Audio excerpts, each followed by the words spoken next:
Welcome back to another episode of the Corporate Cowboys podcast. My name is Alex, as always, your host. And today's fine episode is being recorded on, this is proof of life. It's Wednesday, April 5, 2023. Now, you don't know what the form of this podcast is. Well, every episode now we treat as a free 30-minute consult. Let's pretend, for the sake of, this podcast, that you don't have a group of friends, a circle of associates, peeps that you can go to and talk shop with, right? You could chop it up and just talk shit about corporate, about your next moves, strategies to move up with, career development, that sort of thing. And so, well, you see the writing on the wall, pun intended, and you consult with some corporate cowboys, some motherfuckers who do this on the regular, right? Now, of course, me being the face and the voice, though you probably never seen my face, me being the voice of the Corporate Cowboys podcast, you know that's what we do. So you walk into our office, take a little gander with your auditory canals. Take a listen into our conversation. Treat this as office hours, I guess, when you were in school, or an open door policy if you are in corporate and you have a mentor that gives a fuck. I give a fuck about you. I care. I genuinely want you to become a better professional, to be able to negotiate your worth and make business better all around for everyone involved. Okay? Today's question is coming from r/career advice. If you're not familiar with Reddit, we pull most of our questions up off of Reddit. If you want a particular question answered, something personal to your situation, your context, understand that these episodes are just a tease, they're just a taster. Sure, we do drop some of the templates and blueprint that we use when interviewing clients, but every case is unique. Everyone's circumstances are different, right? So for your particular case, if you need help, by all means, reach out to us. You'll find us on Instagram. That's at Corporate Cowboys with a Z. You can shoot us a DM.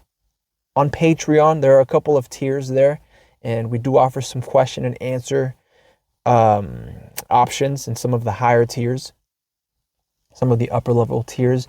And just keep in mind, when we have you write into us, please try and be as thorough as possible. Yes, I understand there is a sense of vulnerability that comes with opening up and letting someone else know what your problem is that you're facing in corporate. It's difficult. I get it. It's like, why go to a therapist? Don't think of us as a therapist. This, to me, is therapy for me, right? It's cathartic.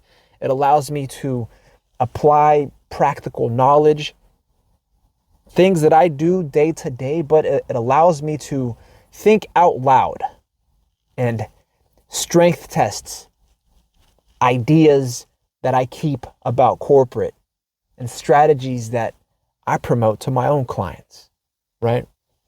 That being said, none of what you hear across these episodes, none of it should you take to be legal advice coming from me, from Alex, from any one of the corporate cowboys that you might interact with. Unless you've retained us personally, professionally, as your representative, as counsel, don't rely on anything that we say. Take it all with a grain of salt. If the shoe fits, nice. Be sure it's laced up, not too tight, not too loose, because you have to do things moving when you're in corporate. As a corporate cowboy, you learn to run and gun, shoot and move, shoot and scoot, so they call it, right? So today's question is coming from r/career advice, and they're asking, I've changed, this is a peculiar question. On my resume, I change my previous job titles to popular names, since I feel like it's easier for people to understand my work experience. Is there any problem with that? Right off the bat, I'm going to say yes. Yes. Because it does depend. It always depends. I mean, we learned this coming up through law school and in practice. It always depends, right? Just how significant a change it is that you're moving your title, right? So if your title says one thing and you change it to something completely different, like say you were entry level, I'll go really basic here. Say you're an entry level associate somewhere, right?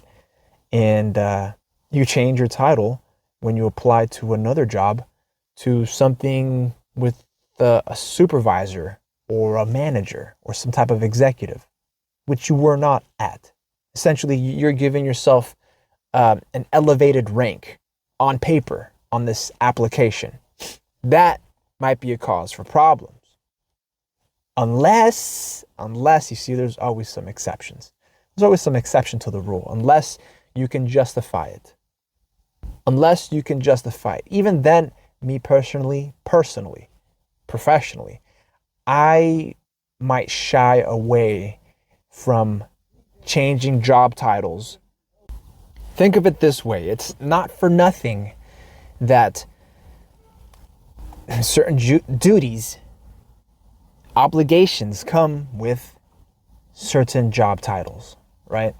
So if you claim you were holding a job title at a company, that sets the presumption that you've worked in that capacity, that you're familiar with certain general duties and obligations that belong to that job title, right? Now, I'm not sure it would outright come up as fraud unless you're claiming to have held an executive job title, something higher up, something on the higher end of the food chain, somebody important. And typically it's going to be in the executive or the C-suite, right? Where then your employment agreement, and you want to beware, I'm not telling you how to commit fraud because this could amount to fraud. If you misrepresent any previous titles that you've held, right? And then the employment agreement that you go to sign now has in there that you are actually representing and you are warranting, like you're guaranteeing this shit under penalty of perjury that you held this job title at this certain organization for this certain firm. You're familiar with those duties and those obligations, and that is a basis for which your new employer is actually hiring you. That's an issue. That's an issue for you, right? Now, so long as your employment agreement doesn't contain any of that, and again, this is why I implore you, I insist, I highly recommend, but you should not take as legal advice. Still, I recommend in general, this is just general advice, general professional advice as a consummate professional, which is something that we all should be striving to attain, that state of consummate professionalism. You should be reading what the fuck it is you're signing. Don't have someone else dig the hole for you and then you bury yourself in it. You ought to read what you're signing, negotiate where you can, right? So if you're making your bed, you ought to know what mattress you're about to sleep on, the linens you're selecting, the firmness or the softness of your pillow. And then you have to sleep in that shit. I mean, not shit, right? But then you have to sleep in the bed that you make by signing your name on the dotted line. You need to know what it is you're signing. You need to understand it. Again, if you need help with that, with analyzing your contracts, analyzing your agreement. We can help. We do it on the regular for our clients in order to provide notes and strategies for negotiation, new points that could be brought up, opportunities to strengthen your agreements or soften them. You can massage them too. Reach out to us. I mean, we do it on the regular. So this question is asking, is there any problem with that, changing a job title to a popular name? And it's understandable that they'd want to go with a popular name. If you're submitting your resume through a recruiting service or a database of some kind, like LinkedIn or Monster or Indeed, right?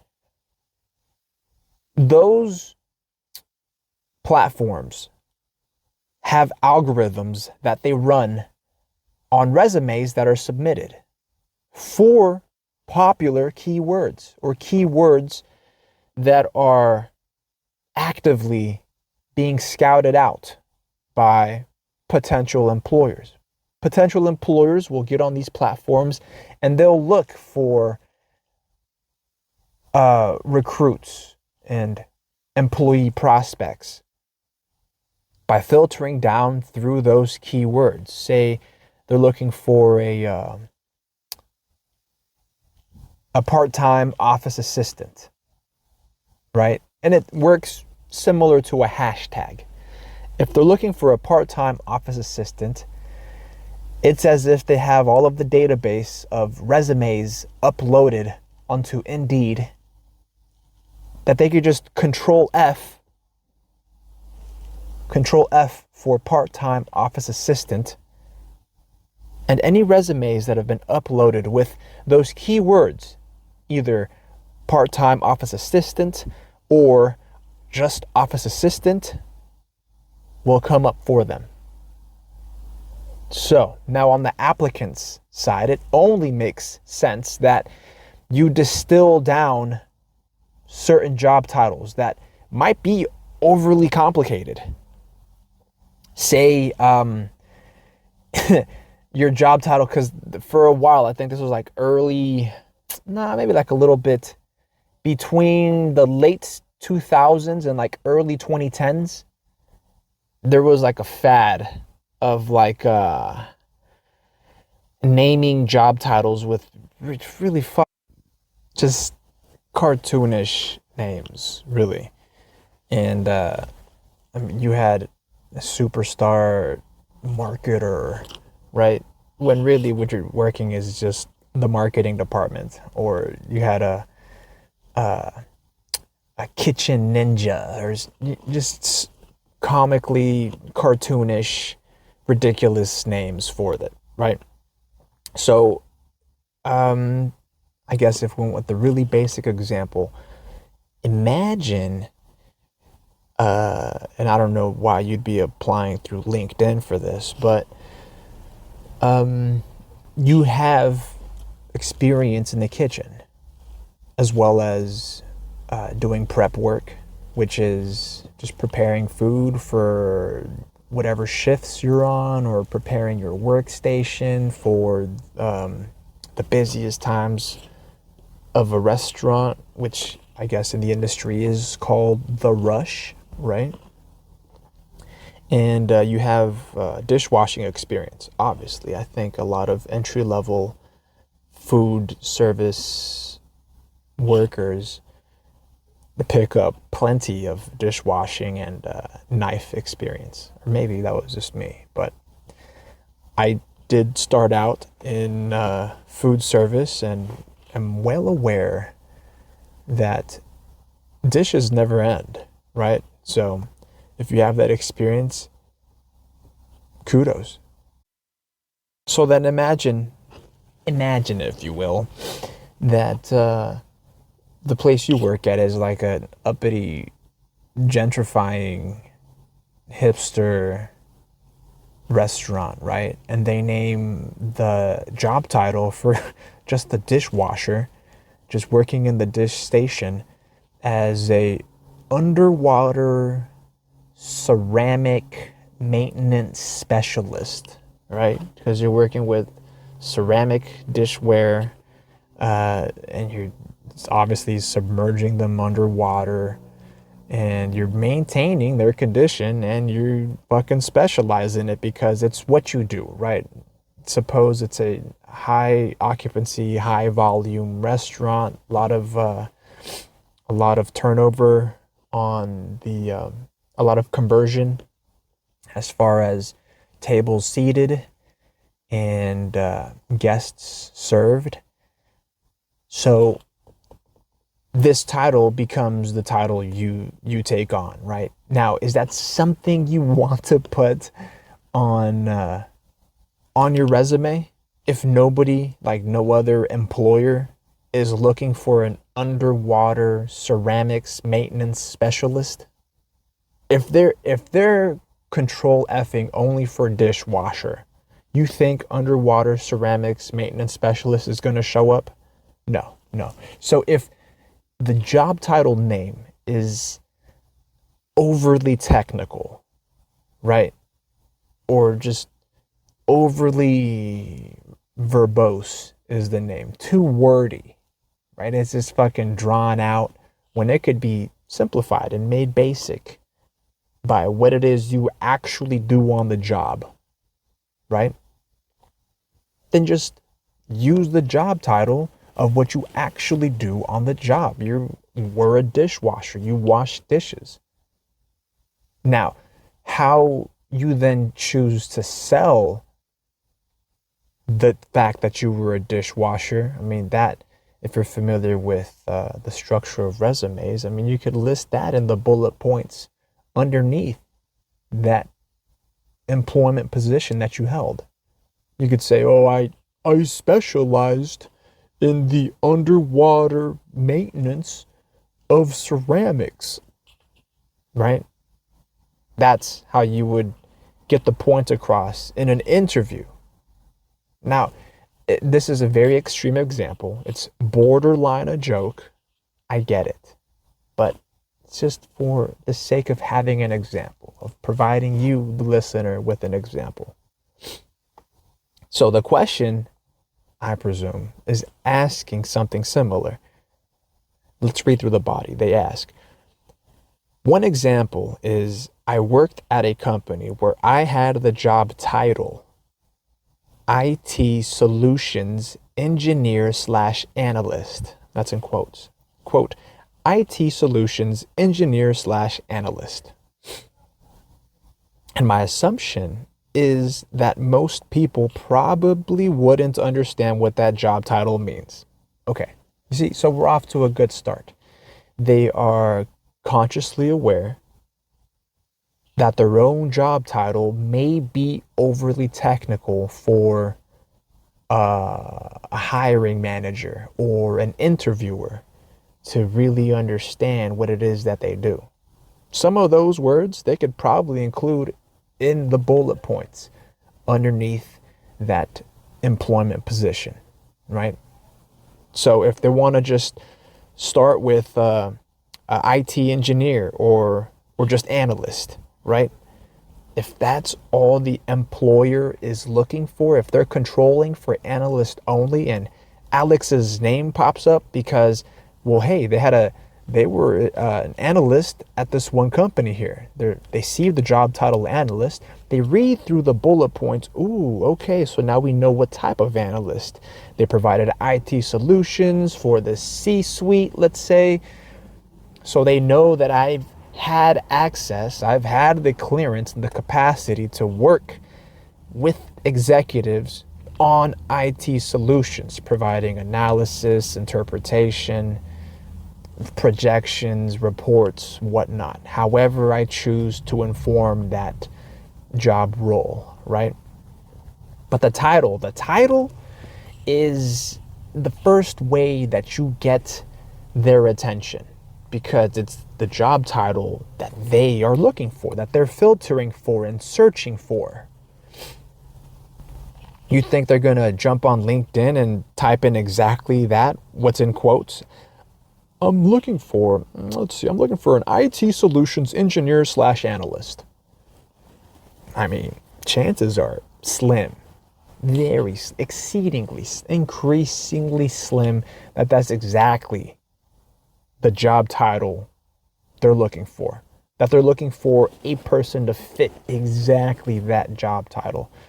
More than likely, they're looking for an engineer, an IT engineer, computer networks engineer, computer network analyst, right? So you could finesse the job title, but you cannot finesse the duties. I mean, you've got to list the duties that you actually handled, the tasks that you actually completed, and the skills that you derived from having worked in that position. But then that's how you justify the new job title, the actual job title you're applying for, that you're interviewing for, right? You want your previous experience. This is just straightforward interview strategy. You want to have the skills and experience from your previous employment translate and fit into this new employment position that you're applying for.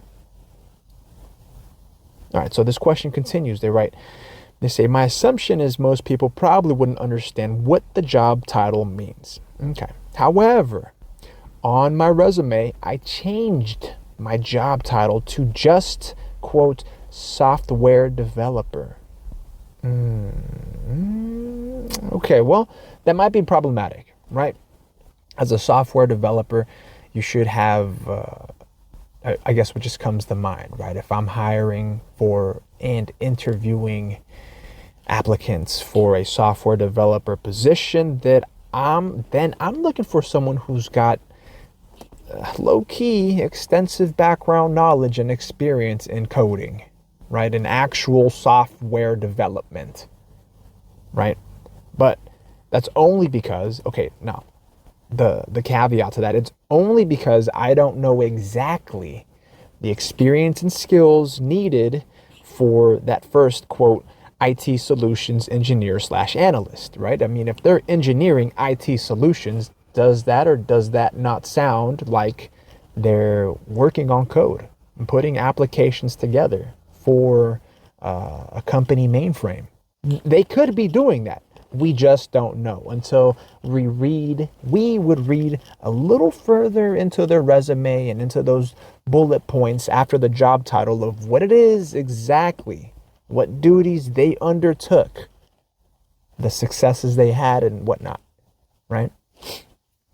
So they say, since my manager told me my role is to be a software developer like 100 times and just wanted me to do projects related to coding. Okay, there you go. So you've got the experience. We don't know much about the education, right? Our hypothetical client here isn't letting us know that that's exactly what they went to school for. I mean, they could have picked this up on the job, right? They could have applied for the IT solutions engineer slash analyst position as an entry-level engineer analyst.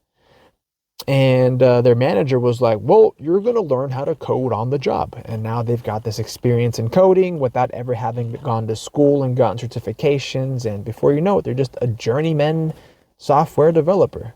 And you could still make a lot of money. Just got to know and what areas your skill transfers to. You've got to learn how to interview for the positions you want, how to sell, how to hustle the skills you possess and convert them into the compensation you want. That's some corporate cowboy shit. That requires more higher level thinking, critical thinking, strategy, logic, tact. And for that, you can come to us. I mean, if you don't have a circle, like I said in the beginning, if you don't have a circle of associates, you can talk and discuss these topics, you can come to us. We would love to help. We enjoy talking about this. So one of our favorite topics after extracurricular, extra legal activities. Because to some extent, I mean, it requires varying degrees of ethics that border on the questionable. But hey, that's corporate. And corporate is cutthroat. Business is war. It's one of the overarching themes of this podcast. And this episode is no different. So they say, since my manager told me my role is to be a software developer like 100 times and just wanted me to do projects related to coding. Also, I feel like if a recruiter sees software developer, I see now they're thinking. I feel like if a recruiter sees software developer, then it's a lot more clear to them about what I did. Nice. See, they're already thinking for the recruiter, and that's good. That means you rely on the recruiter's heuristics, mental shortcuts, where if they see software developer on your resume, their mind is already becomes informed with what a software developer does, right? Where if a recruiter's eyes were to see, oh, IT solutions engineer / analyst, I mean, is it going to immediately give them an idea of what it is you do? No, I would venture to say no. But a software developer, yes. Last paragraph, they write, if my previous job title is already a popular name, I don't change it though. For example, my first job I had was data entry. I just leave the title, quote, data entry, because I feel like pretty much everyone knows what that means. I feel like everyone pretty much knows what that type of job is. And they end it there. So I feel like the hypothetical client here answered their own question, is whether or not there's a problem with this. If they're already thinking ahead to what the recruiter sees, then they must already be thinking ahead. And you see, maybe I'm jumping to conclusions, but it's a logical conclusion. I'm making a very reasonable inference here that if the hypothetical client is thinking about what the recruiter reads in order to go out and seek prospective jobs to forward this candidate's resume to, if they are mindful of what the recruiter reads, then they're gonna also keep in mind what the interviewer, what the hiring manager, what the executive at the prospective place of employment will be reading also. And that's going to be something understandable, something that causes them to continue reading through the resume, something that hooks their attention, something that they're already familiar with or may be familiar with, that causes them to inform those words through mental shortcuts. And software developer, quote, a software developer just does that. It triggers more mental shortcuts as to, what a software developer does versus, well, what the fuck does an IT solutions engineer / analyst do, right? It's overly technical when engineering and analyzing you could include under software developer, right? Pretty much that first job title is what a software developer does. They engineer and analyze IT solutions. But I totally get that some folks might advise you not do this and would recommend you don't do it. Professionally, it depends on the context, right? If you're outright lying about the position the position in a company that you held, because there is a difference between title and position, right? If you are claiming you held a leadership position, some type of leadership role, regardless of what your title is, because it could always be explained and contextualized through the bullet points, right? By actually outlining and describing the job duties you had, the obligations you kept with the company, the firm, wherever you were. Now, if you're just outright lying and saying, "Oh, I was a vice president of marketing at one spot," when really all you got is entry level experience in it, you don't know the first thing about tracking metrics and inventory and actually managing a department, then that would amount to, like I said earlier, fraud, misrepresenting that material fact, which is something the firm could be relying on, believing that you have that experience and then hiring you on, and discovering you don't have it. Oh, you were just desperate for this job, so you felt you had to tweak the job title. That's not tweaking. I mean, you fucking tweaking if you think it's insignificant. That's outright fraud. And you could open yourself up to liability. It's a civil liability. They could come after you in a lawsuit, right? You don't even have the job yet. You might not have gotten the first paycheck yet, and they're already suing your ass for a contract you negotiated poorly. Don't do that to yourself. Be a consummate professional, always, right? It's a fine line, but that's corporate. And in corporate, it's all about balance and walking fine lines to get productivity, to get benefit, to create value. It's actual value creation, not just value added. You're not just tacking on a number, but you're distilling what you know and transferring it, translating it, transposing it over a new job that you know your previous skill, knowledge, and experience will help you in. Otherwise, not only are you selling literally yourself short, you're overestimating your capabilities and putting future professionals in a tight position because of a wrong choice, a bad choice you chose to make, of a bad choice you made. There you go. Have yourselves a good one. I'll catch you on the next one.